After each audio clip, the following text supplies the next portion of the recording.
and gentlemen, please welcome to the stage, Pierre Novellie!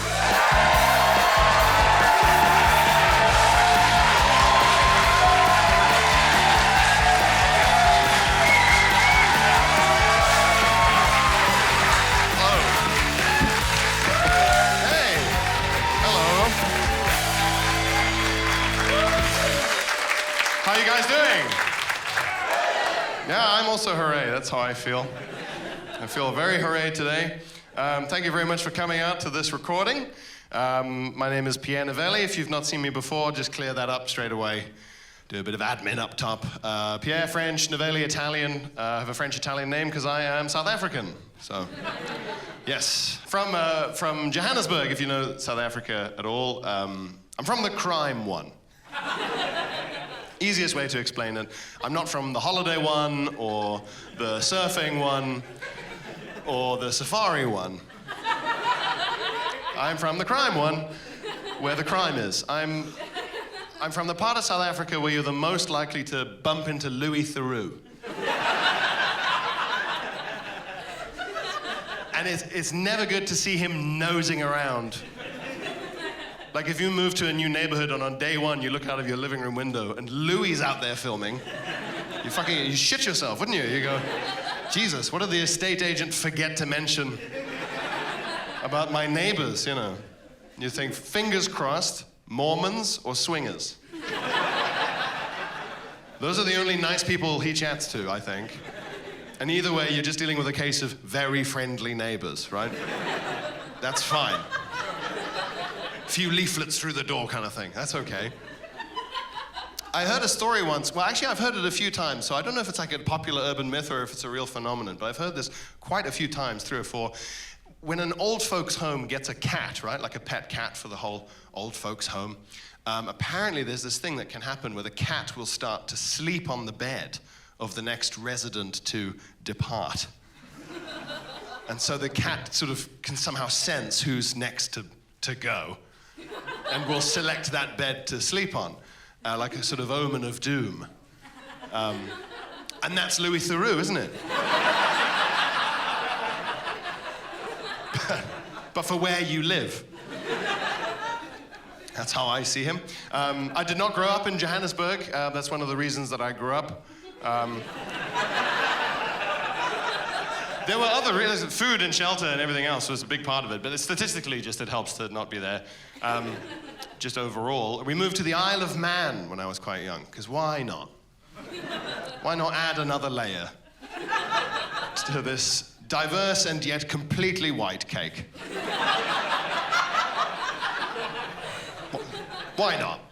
Oh, if you've seen me before, by the way, obviously you'll already have known all that bio stuff, but you'll be thinking, well, why aren't you dressed like you normally are? When I gig, I subscribe normally to the Steve Martin School of Entertainment, which holds that the performer should be the best dressed person in the room. And normally I wear black leather shoes, black suit trousers, a crisp white shirt, and a red velvet jacket.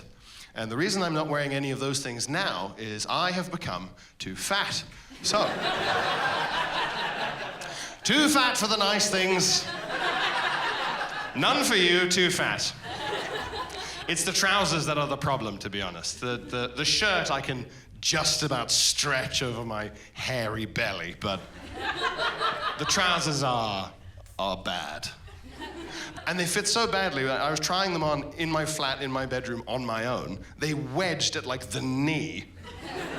That's how badly they fit. And out loud on my own, I went, "What?"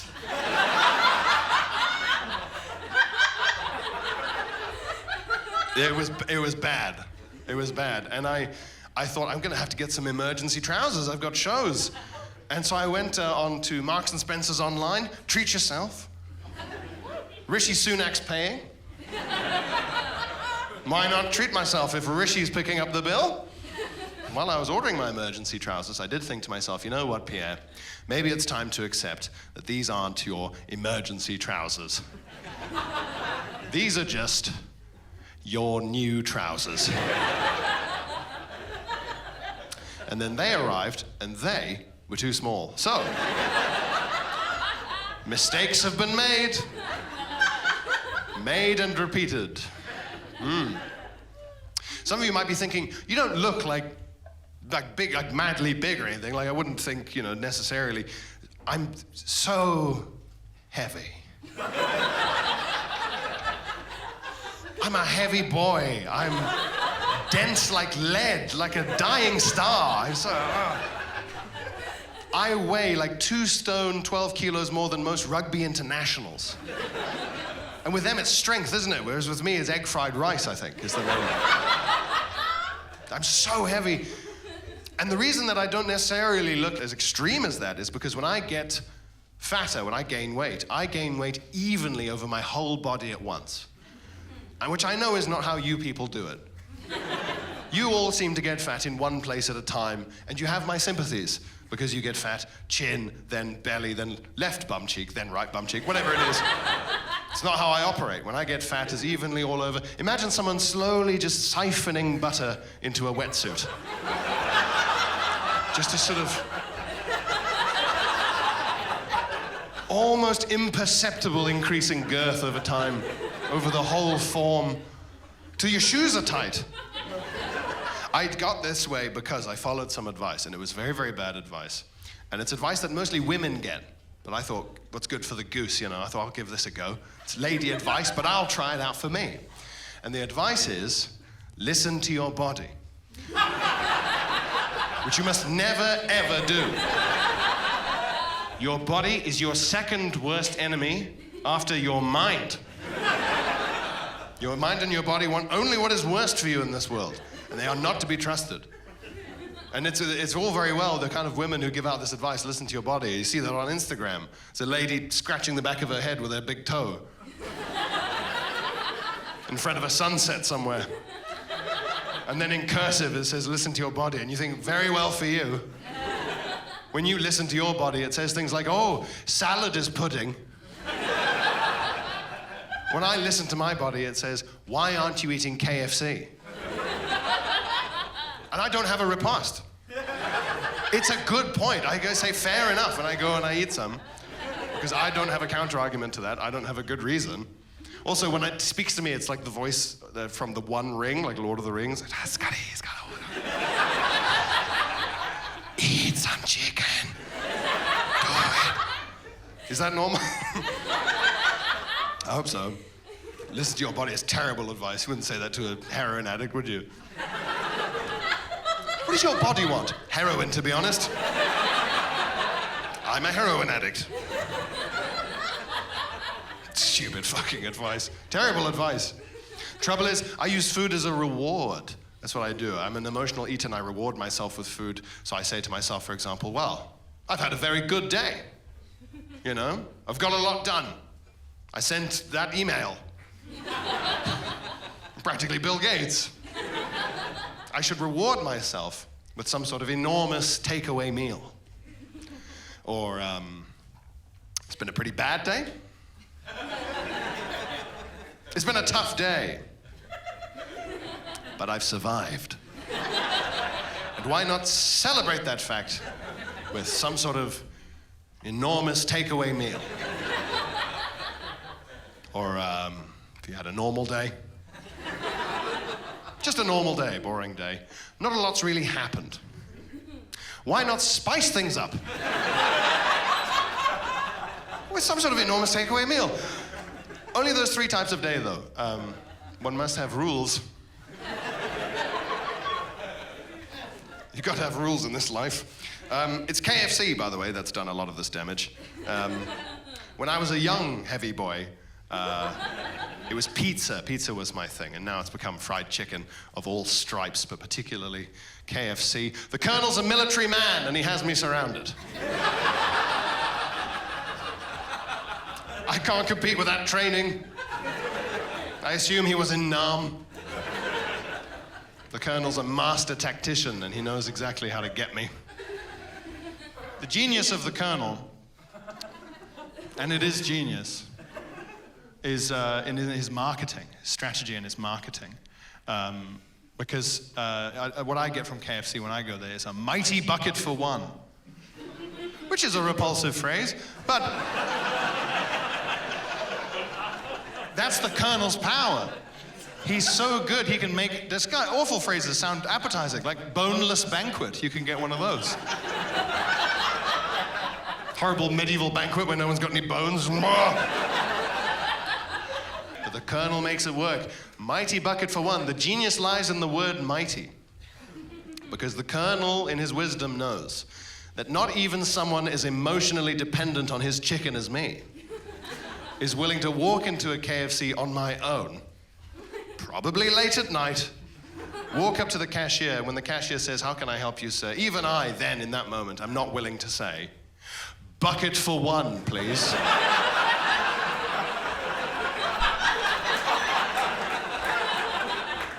Bucket for one.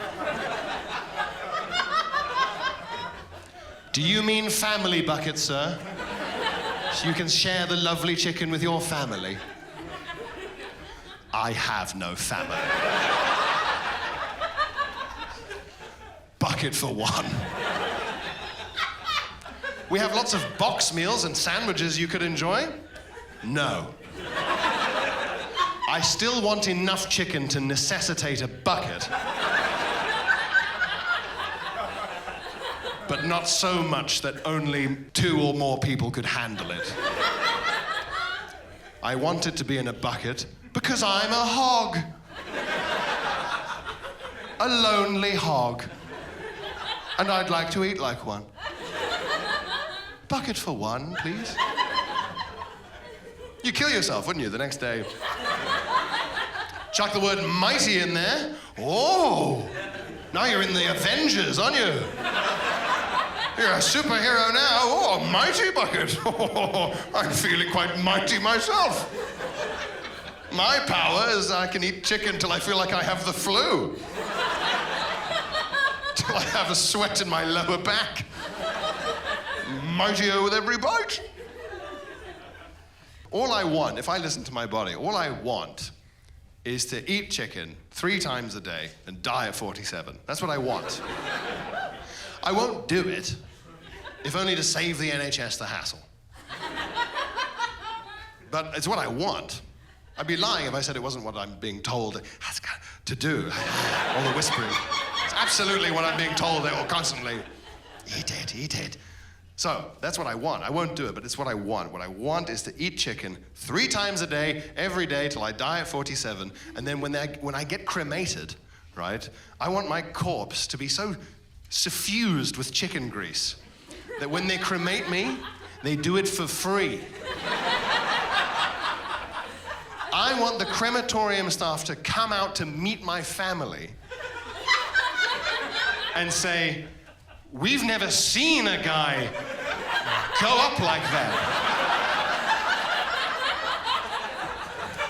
He had a blue flame. We used him to do the next guy.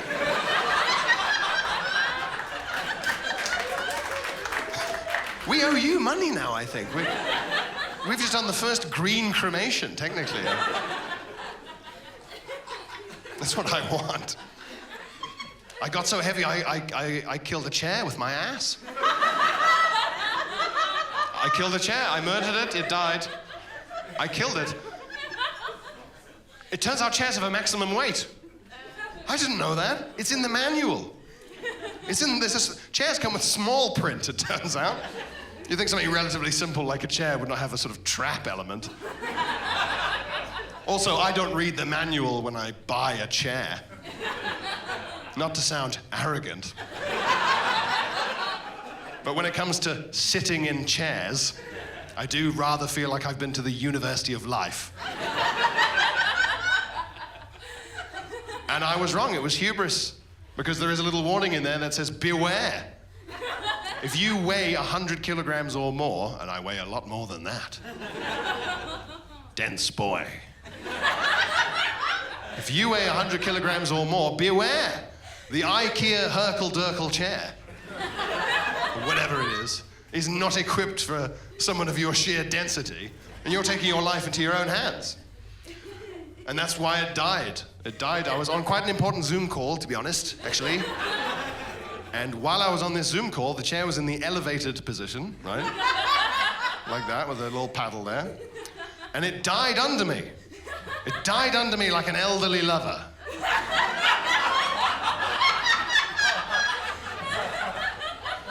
And because the shaft of the chair is full of air, right? That's what elevates the chair, and you pull the paddle and it goes tss, and you can adjust it. It meant that the air all escaped at once because it collapsed. And that meant that there was like an actual death gasp. As my head fell out of sight. And everyone on the Zoom call was like, Pierre, you shut your laptop? My chair was dead, and I had to get a new chair, and this was in lockdown, so I had to just get a chair for big fuckers. But I don't know where to get that from in even normal times, so I was just like, well, it's gonna have to be Amazon, you know? But what do you search to find a chair for big fuckers? You have to type in the keywords to Amazon. You go on Amazon, you go, heavy, chair, KFC, regret. Search. And this chair comes up, and I bought it. It's this thing. Oh, I bought it. This thing, first of all, there's not an Allen key to be found. All drill. This thing's got fucking rivets. It's the sturdiest thing I own. It's like a tank. It's like all metal parts. It's astonishing. 2 opera singers could fuck on this chair. Nothing would happen. It's just like... wouldn't even move. It's incredible. I think it's the most valuable thing I own now. Like, giant metal chair. Oh, it's been a very boring apocalypse, to be honest with you. It's been very dull. I thought that I would do quite well in an apocalypse, like I think a lot of men do. But the reason I thought I'd be all right is I thought, well, I like camping, I can read maps, I can do orienteering, you know, I can do first aid, I'm familiar with most firearms, if only from childhood. You never forget. You never forget. And so I thought, the apocalypse, I'm not, you know, massively looking forward to it, but I reckon I could do all right. What I'm saying is, I thought that it would be an outdoors apocalypse. I really would never have thought that you can have an entirely indoor apocalypse.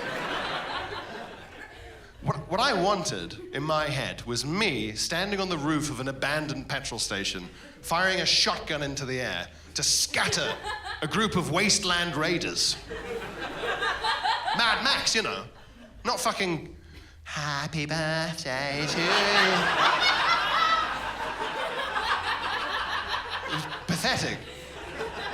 Can't get any sympathy for that, can you? I wanted it to be much worse, and I wanted that for all of us. I mean that, and I mean it in a nice way. I thought it could have been our World War II. It could have been our Blitz. It could have been bad enough that it would have given us something to dangle over the heads of our children and grandchildren for the next 7 generations. It would have left a stain on politics for 100 years, just like World War II has in the Blitz. Because in the UK, if you were even nearly involved in World War II, you are just untouchable. You have like infinite respect and credit, right? And that could have been us. Look at what the World War II generation got, because they could all stand up and say, well, we did our part, time to cough up. All that free housing, the NHS even existing, 40 to 50 years of constant prosperity, free uni, you name it. Blank check for the World War II guys. That could have been us, but it wasn't bad enough.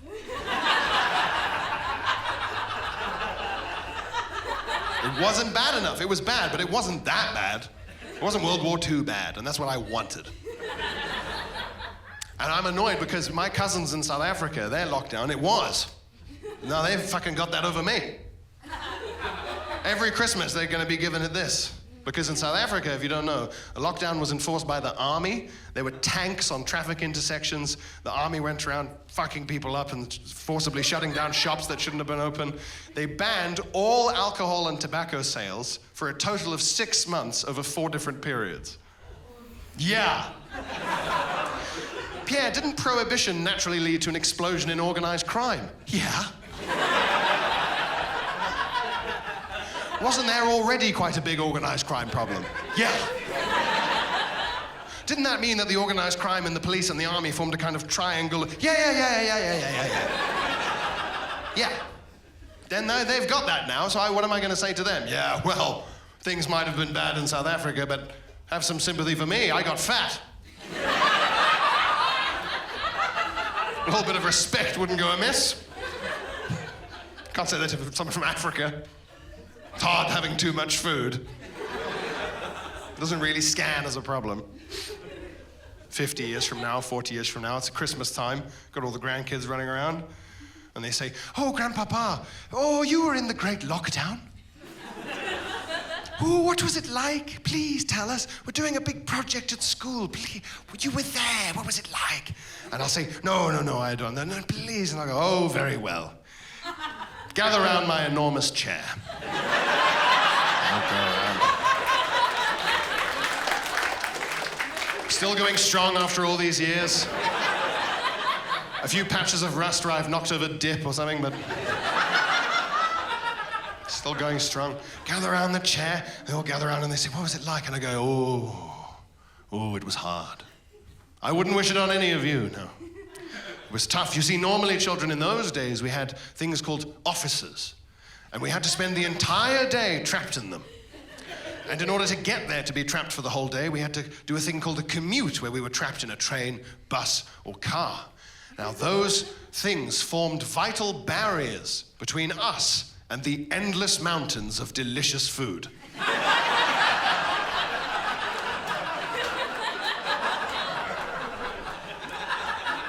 But without those vital barriers in place, there was no reason not to just eat the delicious food constantly all day. Oh, it was difficult. And they say, gosh, that must have been tough, Grandpapa. All that cooking? No, there was no cooking. Not after the first month. No, we would have delicious food from restaurants, children. That's what we would eat. Still, though, Grandpapa, it must have been dangerous to walk to a local restaurant to pick up the food and thus risk the virus. No, it was all takeaway, no. No, it was takeaway. What would happen is a little man on a bicycle from a country that I can't find on a map would bicycle it to my mouth. Right in here. Still, Grandpapa, it must have been tough to answer the door and look that man in the eye, knowing what you've made him risk. No, contact-free delivery, no. It was actually sort of illegal for me to look him in the eye. By the time I opened the door, he'd better be gone, actually. And the delicious food in a neat pile on the mat, like an elf did it. And we had to get drunk in the living room, where it was cheaper. I wouldn't wish it on any of you, no. But that can't have been it, Grandpa. There must have been a point where the government said that we need every man, woman, and child to play their part, to step up and help the great effort against this horrible enemy.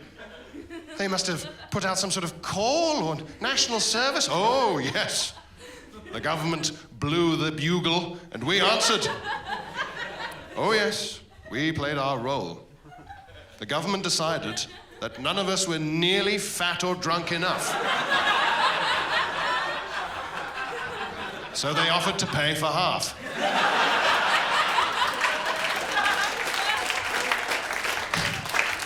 The actual government offered to pay for half of all the delicious food during the most glorious 3 summer months of our lives. I saw things I can't remove from my mind. Things I hope you children never see.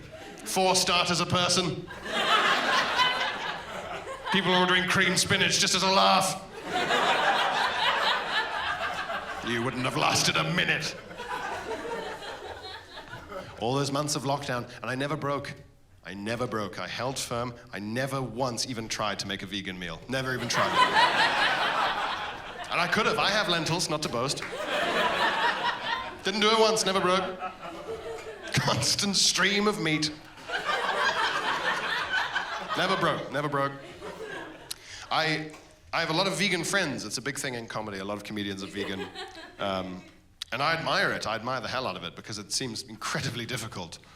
And I just don't have that strength. I don't have that discipline. I talk to them and I say, what did you have for breakfast? You know, your daily life. And they go, well, I had an omelet. And I'll be like, well, no, you didn't. Those have eggs in, don't they? What did you really have?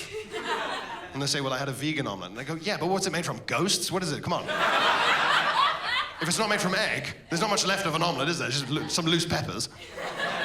And they go, no, well, okay, so what you've got to do if you want to make a kind of vegan egg white substitute, you've got to get like a tin of chickpeas, and you need to open it, and you've got to drain the water from the chickpeas and separate it out. And already I've quit veganism, and I've bought an egg. I've just gone out and I bought an egg. And I buy nice eggs. I'm not a dick about it. I buy the nice eggs where the chickens run around, they go to uni, whatever. I get the nice ones. And I don't have to. I could live high on the hog with the kind of egg access I have. 30 eggs in a massive catering tray for £2.10. Yeah, those are not happy eggs. Those are some sad eggs. The thing that made those eggs is no longer visibly a bird, is it? It's just 2 drumsticks and an anus, just woo! Just firing them out. Like some kind of awful reverse Pac-Man.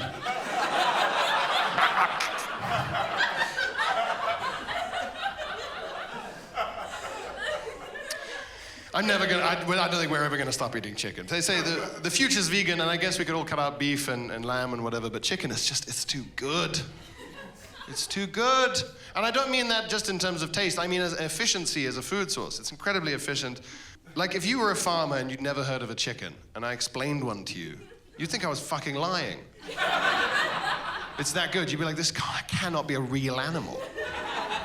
Like, if you'd never heard of one, and let's say, like, I got sent round by, like, the Department for Agriculture, and I was like, you should really consider raising chickens. You go, what's a chicken? I go, well, it's a football made of meat. It's a meat football, and it lives in the garden. They'd be like, right, it's a meat football, it lives in the garden. Yeah. Sorry, there's quite a big thing that I forgot to mention. Once a day, the meat football will shit out bonus food. Every day for free. And the bonus food it shits out is one of the best foods in the world. On its own, it's delicious, salt and pepper. Mix it with flour, have a birthday cake, whatever you want. It's very flexible. Glaze a bun, it doesn't matter. It's high in protein, it's high in good cholesterol, it's high in vitamin B12. It's practically a superfood. And the farmer would be like, what, it comes out and I just scrape it off the farmyard floor? No, it comes in a packet. Yeah. Just arrives in a packet. You'd be like, there's no fucking way. You'd be looking for the catch. That's what I would be doing if I was that farmer. I'd be like, there's always a catch. There's no such thing as a free lunch. What's the catch here? This thing's laying eggs. What is it, like a lizard, a bird? No, it's a bird. Well, there you go. It's just gonna fly away.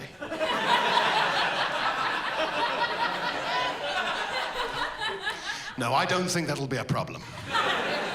What does it, just not have wings? No, it has wings, but they're not so much an escape mechanism as a starter. That's how fucked this animal is. We've bred it for food to the point where its main anti-predation device is just another reason to eat it. It's incredible. We used to be like, there's got to be a catch. With cows and pigs, it's the amount you have to feed them to get them up to weight, right? That's the amount. That's the real expense with cows and pigs. So the farmer would be like, well, what do these things eat? These miracle animals, chickens. What do these things eat? The floor? They seem to eat the floor. Got any floor on your farm? Hope so. Anyone do any lockdown dating? Room full of liars? That's okay. That's fine. No one went on a horrible date in a park? Like some virginal Edwardian? Come, we will take a turn about the rose garden. Discuss your father's affairs. I went on a few park dates in lockdown. It was fun. It was like trying to have sex with a Cold War spy. We'll meet in the park, but we must sit on opposite ends of the bench. If anyone asks, we live together. And there were some nice, like, sort of 1984 dystopian elements to it as well, because it was all illegal. You could think to yourself, yes, they're attractive, but are they attractive enough to risk the disease?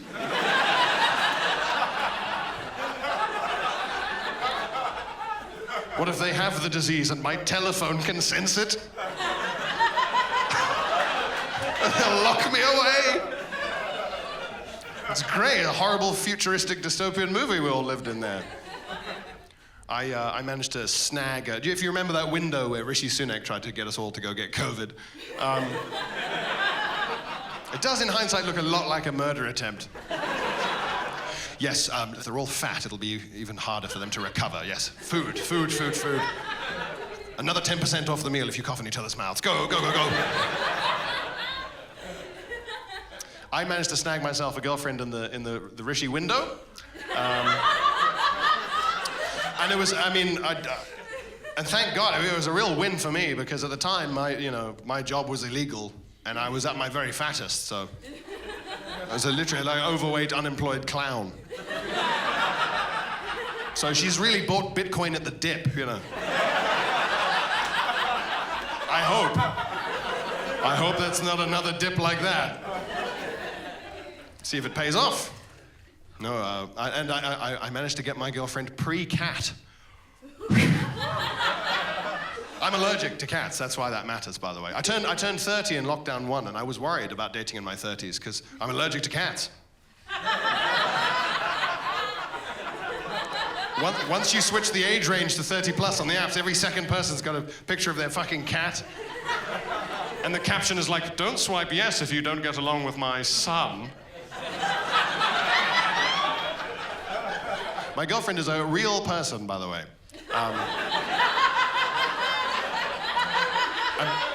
I know, thank you. I'm pleased too. What I mean by that is she has a real job in the real world. So that's what anyone who doesn't work in comedy, I call a real person, because people who work in comedy are mentally ill babies. So, good luck to her. Good luck to her, that's what I say. So she's a real person, like I imagine many of you are, which means she has a job that has things like, a salary and consequences. So.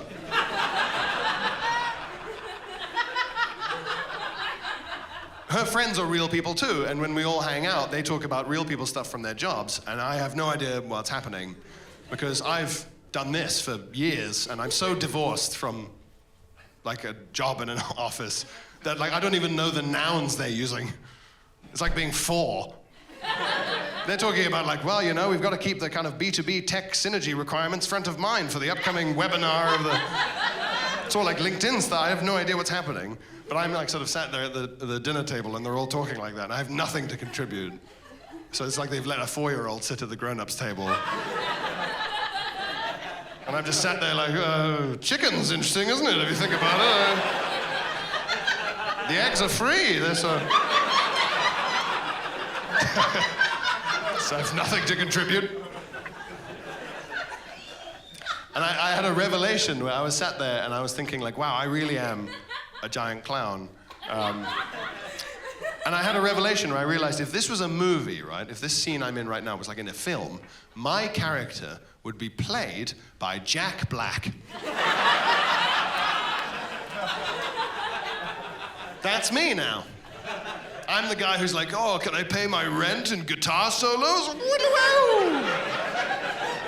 I'm that guy now. And I'm gonna have to save a community center with some misfit teens. I'm not looking forward to it. That's what you have to do. All those movies where, like, the kind of fun waster adult finds his responsible self through helping a bunch of misfit teens, like, save the community center or the music program or whatever's being threatened by evil principal or whatever.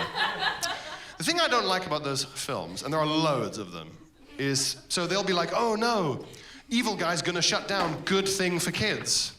And if Good Things for Kids get shut down, we'll have nothing. And it's gonna cost $10,000 to save it, right? And then they see a poster that says Battle of the Bands, grand prize $10,000. And they go, yeah, and they win it, and they get $10,000. And the entire time that's happening, I'm sat there going, per annum.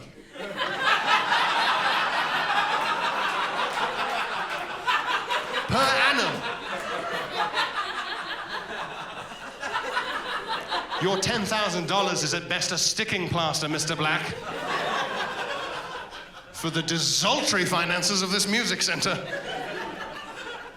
You better be able to win every year. I'm gonna have to get the auditors in here. KPMG, I don't know. Have a look at what's happened to these books of yours. Do I smell marijuana, Mr. Black? Realism, that's what I demand in my art. Endless, suffocating realism. I admire realism. I like it. I think it's an impressive thing to be able to pull off. Halloween, realistic costumes, they're the best. They have the most respect from me. No laziness on Halloween, thank you. Gentlemen, showing up in a dinner jacket and bow tie and pretending that you are James Bond, it will not do. Unless you show up with a pistol and PTSD, I do not. I'd better find you later in the party, showering in your clothes with another equally traumatized woman. Or being very good at poker, something like that. If you're a lady, sexy cats. No respect. No respect for the sexy cats. In fact, I've got a plan this year to undermine them. I'm going to come as a realistic cat. If only to give my girlfriend another chance to even have one. I'm coming as a realistic cat. I've got the costume almost worked out. The final thing I need to figure out is a way to ensure that you can always see my anus. Some sort of clamp.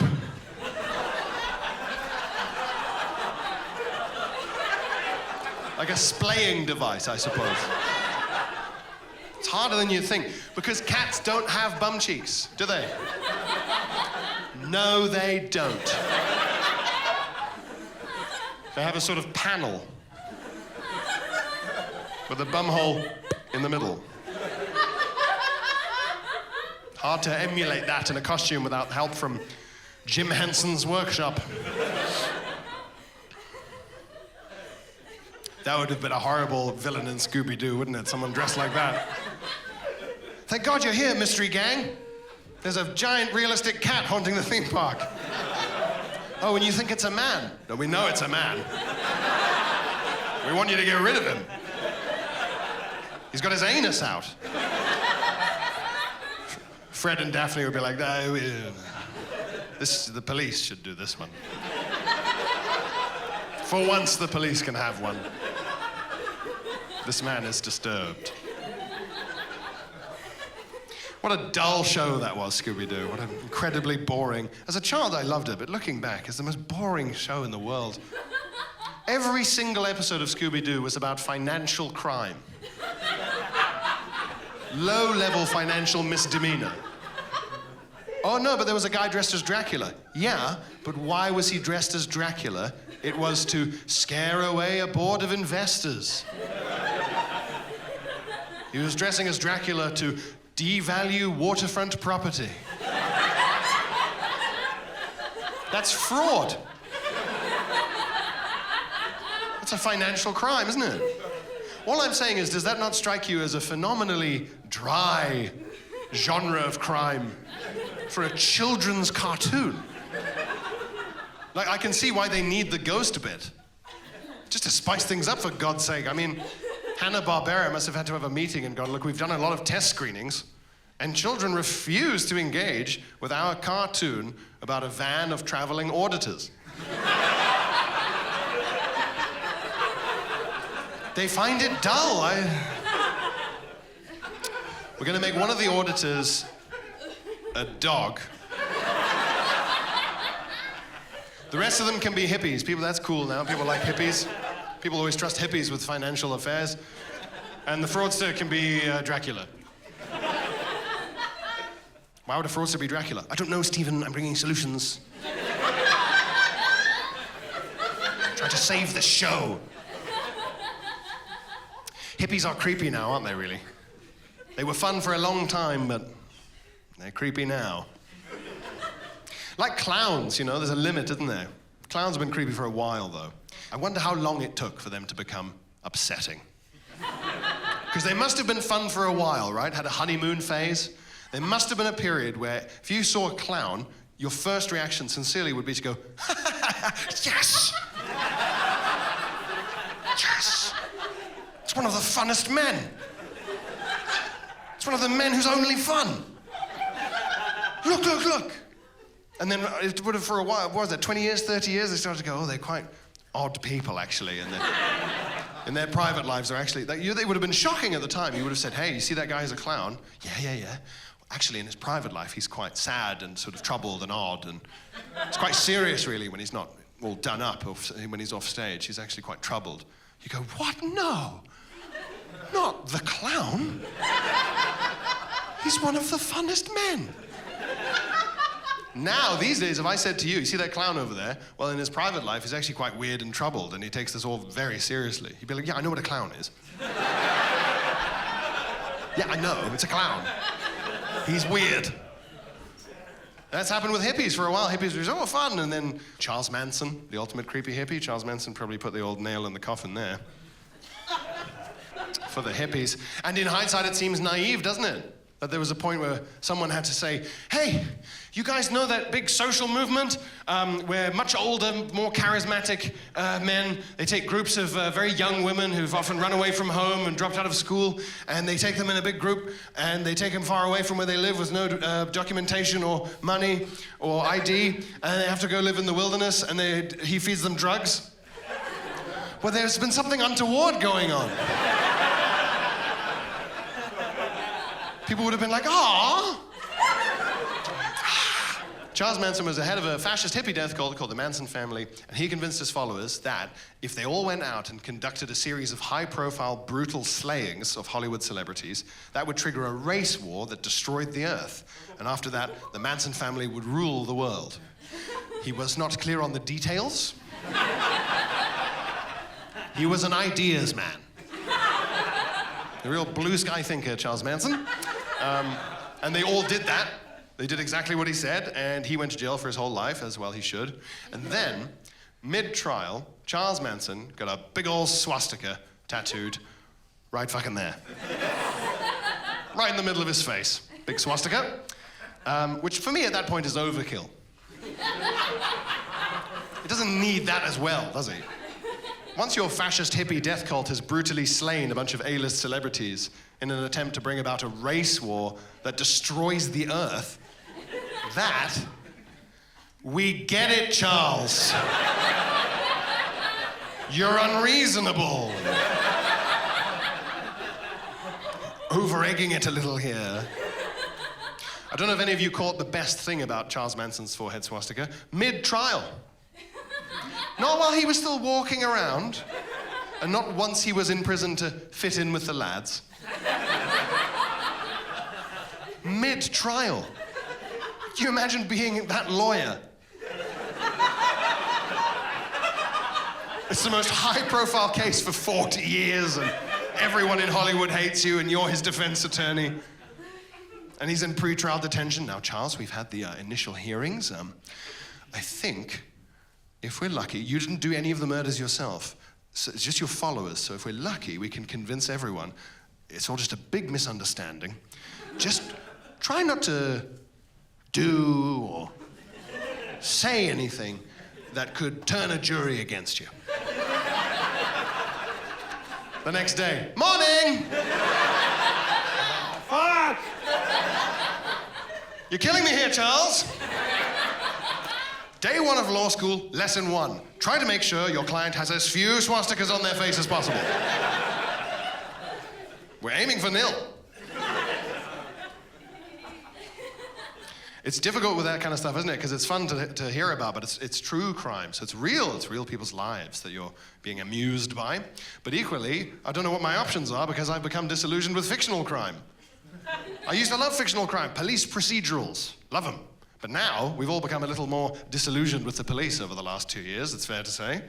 And so when they go, this detective is a loose cannon who doesn't play by the rules. It's like, oh, another one? Oh, fuck. Can't one of them play by the rules?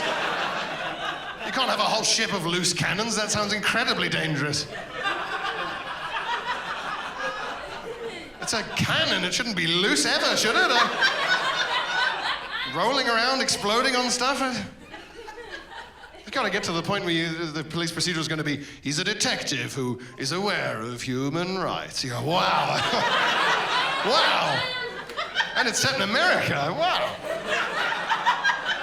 Who knew it was even possible?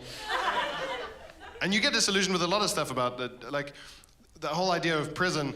I think like Charles Manson, Yorkshire Ripper, a certain level of person who's dangerous, they should be in jail, poke their brain for science until they die. Fine. But what I'm talking about here is what I call the little scrote category. Little scrotes. Fights in nightclub, low-level weed dealing, phone snatching little scrotes, right? I don't think putting them in prison particularly helps, because if you say to them, hey, you're a little scrote, you keep fucking up. So what we're going to do is we're going to lock you in a little room with a sex criminal for like 5 years. Hopefully that'll calm you down. And when you pop out, you'll be productive and ambitious. You'll have somehow picked up skills. We're not going to teach them. But hopefully in there you'll somehow... Like, what they've done is, the little scrotes, I mean, they've failed at being in society, haven't they? Society has a set of rules and expectations. They have failed to abide by those rules and meet those expectations. So they must be removed from society. That's our solution. But it wouldn't work with maths, would it? That system. Young man, you have failed at maths. And as a result, for the next 5 to 8 years of your natural life, I sentence you to be banned from maths. And at the end of that period, sir, you had better fucking be good at maths. Or I'll ban you again. Until you learn. It's a good time to be a conspiracy theorist. All this disillusionment. But like, it's always a good time, but it's been a real bumper harvest the last few years, I think. And I want to be one. I just need to find one that for me, you know. And I don't like JFK and whatever, all this like fucking starter pack, basic bitch, you know. Who shot JFK is like the Ugg boots of conspiracy theories. I want a good one. One for me. And it's dangerous. If you read them for fun like I do, it's dangerous. Reading conspiracy theories for fun is like swimming with sharks. Yeah, it's a social pursuit, but one might get you. Eventually, people find one that they believe and they go nuts and they lose their goddamn minds. And that's happened to people I know. So it's a dangerous thing, you know, you have to keep an eye on yourself. The stuff you feed into your brain. I once met someone, in terms of conspiracy theories, so they said to me, I used to not believe the moon landing happened, right? They said, I used to think they faked the moon landing, which is pretty standard stuff. And I said, well, what changed? And they said, well, I found out. Now, the words found out are going to be carrying quite a lot of weight over the next few sentences. I found out that the moon landings did happen, and they must have, because that's where we met the aliens. So, here's the theory, broad brushstrokes. The idea is we land on the moon, right? The Americans land on the moon. There's like a delegation of aliens waiting. They say, you made it.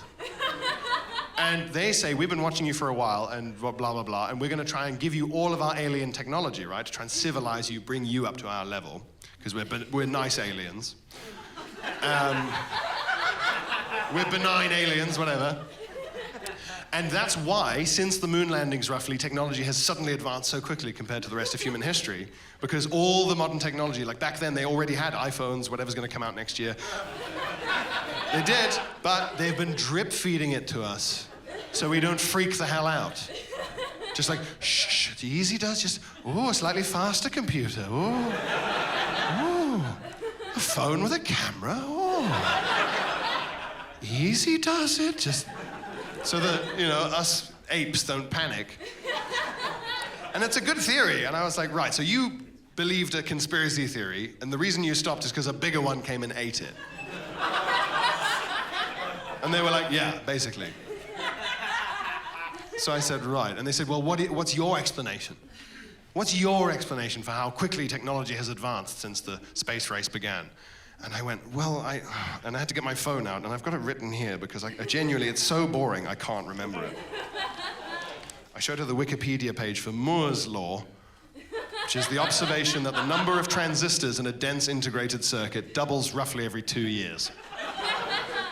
Now, this guy Moore, he made that law and that prediction in 1965 when he was working for, I think, what would become, or maybe was already Intel. And it was already holding true by the mid-70s, and it still holds true now, roughly X equals Y on a graph of computing power. Plus, all the extra money devoted to the space race resulted in the development of lots of new technologies inherently, so that's another reason why. Hers is better, isn't it? It's better. Not one of you enjoyed a moment of that.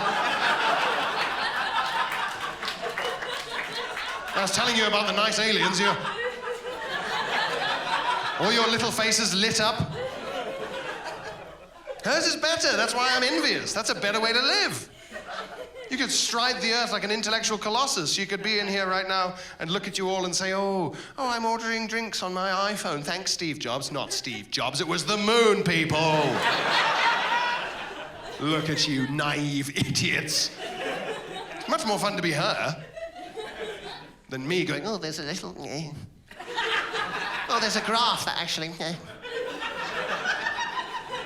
So I need a conspiracy theory. There are lots out there, lots to choose from. Don't want the JFK one. The moon one is, I've already ruined it by looking up the real reason, so I can't do that one. Michael Jackson was innocent. That's a good one. That's still going.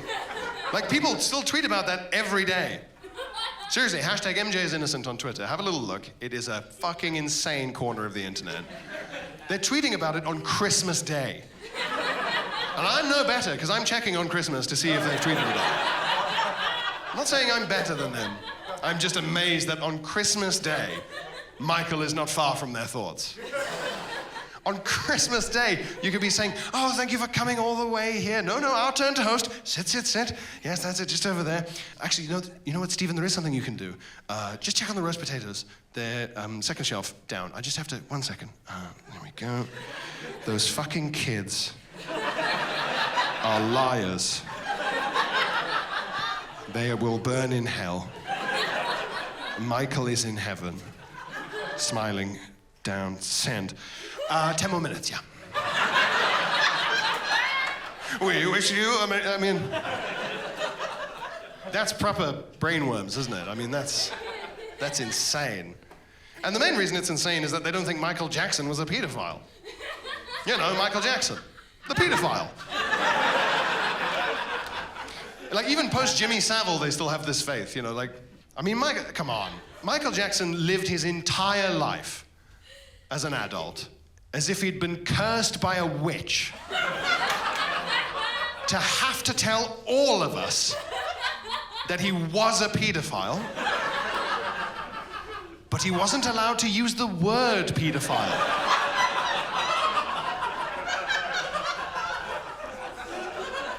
That is the only explanation for his behavior. He admitted all the weird behavior. He just never said the word. Even in the 90s, they'd say, Michael, do you befriend 9 and 10-year-old boys, and they come to stay with you alone without their mum and dad for 3 weeks, 2 weeks, and you give them booze and you sleep naked in the same bed, and it's not even your main bed. It's like a secret extra bed hidden in the attic of your mansion, and the corridor to that bedroom has got pressure pad alarms on it, and the door that enters that corridor is hidden behind a jukebox with a secret lever that makes it slide across. That's right, the mansion with a theme park in the back. Which you built so that ever more children could constantly have a reason to come to your house. Is all of this true? And you can watch the interviews. Michael Jackson's like, yeah! I think that's good. Why would I think that? I must be a... Ooh.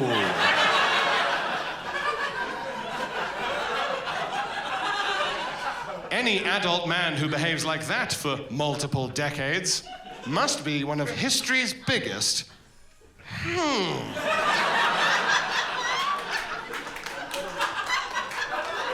And these people are like philanthropists. Cool guy, cool dancing skeleton guy. A 30-year game of charades. The highest possible stakes. My favorite conspiracy theory is the one where if you get the vaccine, Bill Gates takes over your brain with microchips. I like that one a lot, because the people who are the most worried about that are the people who could really do with Bill Gates taking over their brain. If only for a month or two. Just to sort out their affairs, you know, just get them on a better energy provider, I don't know. Bill Gates is a very smart man. You should be so fucking lucky to have him. Do you know how much it would cost to hire him as a lifestyle consultant? He started Microsoft. Think what he could do with your stupid brain, you know. You could just be trapped in there like a ghost, just every now and then I'd send a signal to Bill Gates saying, "Can I have some KFC now?" While he starts a revolutionary tech company all around me, you know, sorts out my whole life. I'd love that. The American conspiracies all have the Queen at the top, which is odd, because they don't have the Queen, but they're obsessed with the idea that she's secretly mega powerful. Whereas in the UK, we know that that seems ridiculous, so we don't bother putting her at the top of our conspiracies. The Queen's really hard to explain, by the way, to your relatives. That's my job in the family, as translator. I'm more like a cultural guide, right? Because when my South African relatives visit at Christmas, they're like, we don't want to offend anyone. So we know of the Queen. She's very famous. We've seen her on TV, whatever. But what do people think of her? Like, would it be bad for us to make a joke about the Queen? Do people love her, hate her, ambivalent? What is it? And so I always say, well, she's sort of like everyone's Nana. Not everyone gets on with Nana. But she's still your Nana, and if people start to be rude about her, you'll suddenly discover you actually quite like your Nana, and probably don't. So don't be rude about Nana, you know, in the pub, because there might be someone who really loves Nana nearby. Also, her head is on all the money. She's a money Nana. She's a money Nana. That's the best I can do, money Nana. And then they're coming over at Christmas, and then, of course, on Christmas Day, it's time to watch the Queen's speech, isn't it, in the afternoon? Because we're a family of immigrants. We are more British than any of you. So that's how it works. We actually watch it. Not like you traitorous little commoners. No, we go and we watch it. We stand up, and my cousins are like, is Christmas over? Why are we going to the living room? We go, so what's going to happen now is Money Nana, who is the unelected head of state, she's going to take over our TV and speak to us through it directly in our living room. You know, like the Joker. Like something the Joker would do. Every Queen's speech should begin with, "People of Gotham." And they're like, Money Nana just pops up out of nowhere. And it's like, no, she doesn't pop up out of nowhere. There's like an intro. There's like a little intro movie, and we play her theme tune. Nominally, it's the nation's theme tune, but it's her theme tune, really. It's a go, Money Nana, go, or whatever. Good luck, Money Nana, just general, get big and strong, whatever it is. Just really good vibes, you know. And they're playing the theme tune, and then during the theme tune, there's a montage of military power. It's like artillery being set off in a park, and men with machine guns maneuver in perfect unison outside Money Nana's house. And the message is very clear. Don't fuck with Money Nana. She's got quite the squad.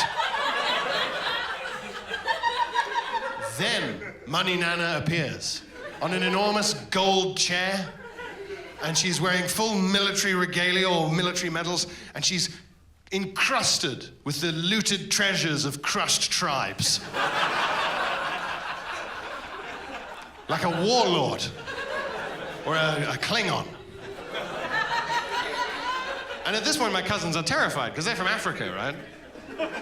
If you say to an African, the unelected head of state is going to take over the TV on Christmas Day and after a display of military power, address you and your family directly in full military regalia surrounded by looted treasure. There's been a coup. Let's hope the UN establish a no-fly zone or... So they're terrified. My cousins are like, what does she say? Is it about hostages? I go, no, she just kind of tells you how her year's been. It's quite dull, actually. And it's weird because we know how it's been because we were there, you know. When she goes, oh, my grandson got married, it's like, well, I know. I got a day off, I know. There's never a surprise in the Queen's speech, is there? You're never like, what? Like, you're never... They don't, like, regenerate the new Doctor Who in the middle of it or something.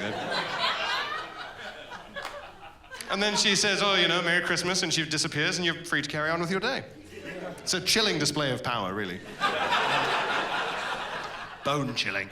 Right, so it's the last 5 minutes of the show, and therefore, in accordance with the rules of comedy and the desires of not only this theatre, but Islington Council, I am now going to have to go through the differences between men and women. So, no, I know, but we've got to get through it. So, okay, so, do you guys know the phrase, it's always the quiet ones? Good phrase, yeah, useful phrase. So let's say you have two colleagues, Alan and Susan, Susan and Alan. So, you have two colleagues, Susan and Alan. Let's say you go into work one day, and someone says to you, did you hear about Susan? Oh, it's always the quiet ones. What that means is Susan's a bit sexy. Susan got off with someone at the Christmas party. Susan went home with someone at a nightclub when everyone went out afterwards. Someone found Susan on a swingers website. Susan's a bit of a dark horse, it turns out. Hey, did you hear about Susan? Oh, it's always the quiet ones. Alan.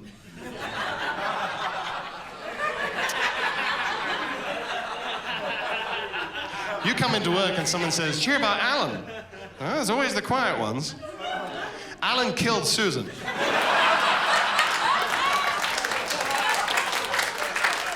There are helicopters above his garden. They're digging it up. It's bad. That's a fun difference. There you go. Ladies, your secret thing is sexy fun. Chaps, ours is harrowing violence. So. I have been informed by memes, ladies, that none of your clothes have pockets. I don't know what you did to lose pocket privileges. Filling them with votes and contraception again, no doubt.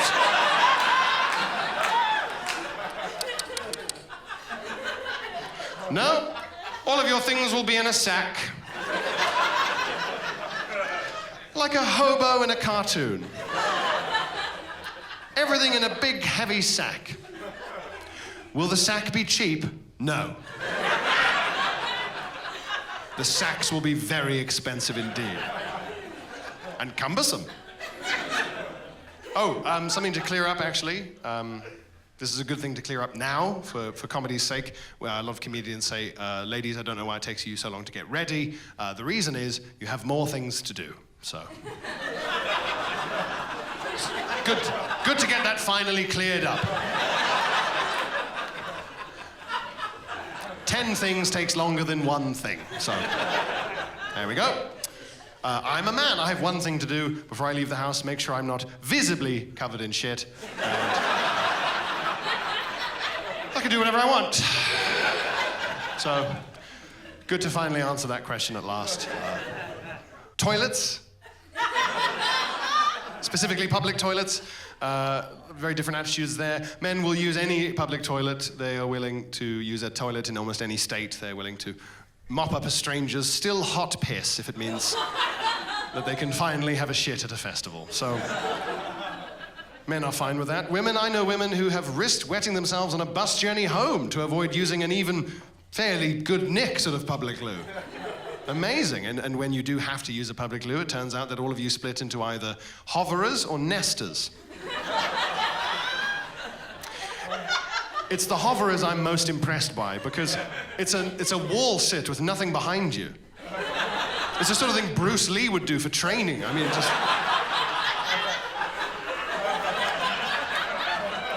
Your entire lower body tensed, but still relaxed enough for piss to come out. How? I couldn't even hold it for that long. My knee hurts now, standing here now. The other ones are nesters, and what you'll do is, in order to avoid touching the toilet seat with your bare ass, you will take horrible, thin, translucent little squares of loo roll and lay them reverentially around the seat like you're making a horrible nest for an awful egg.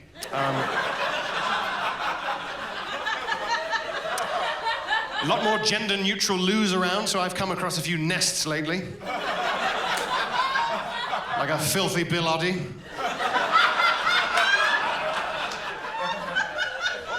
She can't be far. Still warm.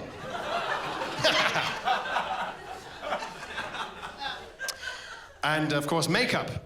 My partner was saying to me, "You're very lucky, Pierre, that you don't have to wear makeup. It is a financial expense, it is a time expense," which is fair. That's part of the getting ready thing, isn't it? Having to paint on your whole face again. Every day, like a portrait artist. Time expense, money expense, and it's a weight of societal expectation, a tyranny. You're very lucky to not have to cope with that. So I said, okay, stop doing it. Don't do it, stop wearing makeup. Don't wear it ever again. And she said, well, no, I don't. Men want us to wear makeup. And I said, men don't know what they want.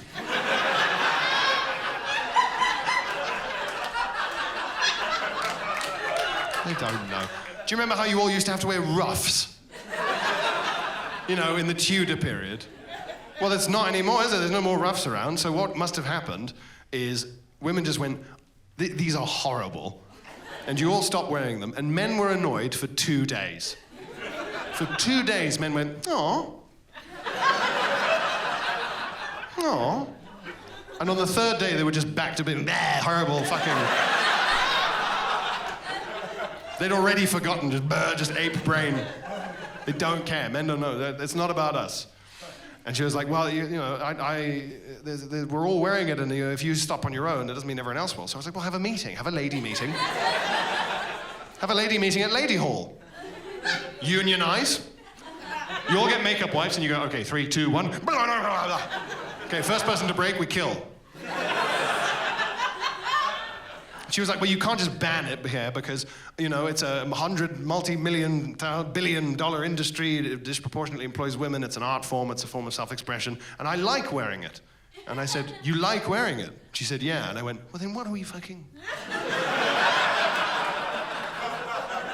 Why are we talking about it then? And the reason is twofold, is that difference between men and women is that, well, is that men can't complain cathartically. Women are allowed to complain cathartically. She didn't want solutions from me. What she wanted was for me to go, oh. Thumbs down from me for that. Bad, actually. Whereas instead I was offering solutions like some sort of idiot. Because you guys can complain cathartically, and it must feel very nice, because a woman can say to another woman, this intractable problem is shit, isn't it? And the other woman will say, it is shit, your opinions are valid, and you are not insane for having noticed or thought that. If one of my male friends came to me and said, Pierre, I'm going to complain to you now about a problem that I already know has no solution. I'd say, what have I done to fuck you off that you would...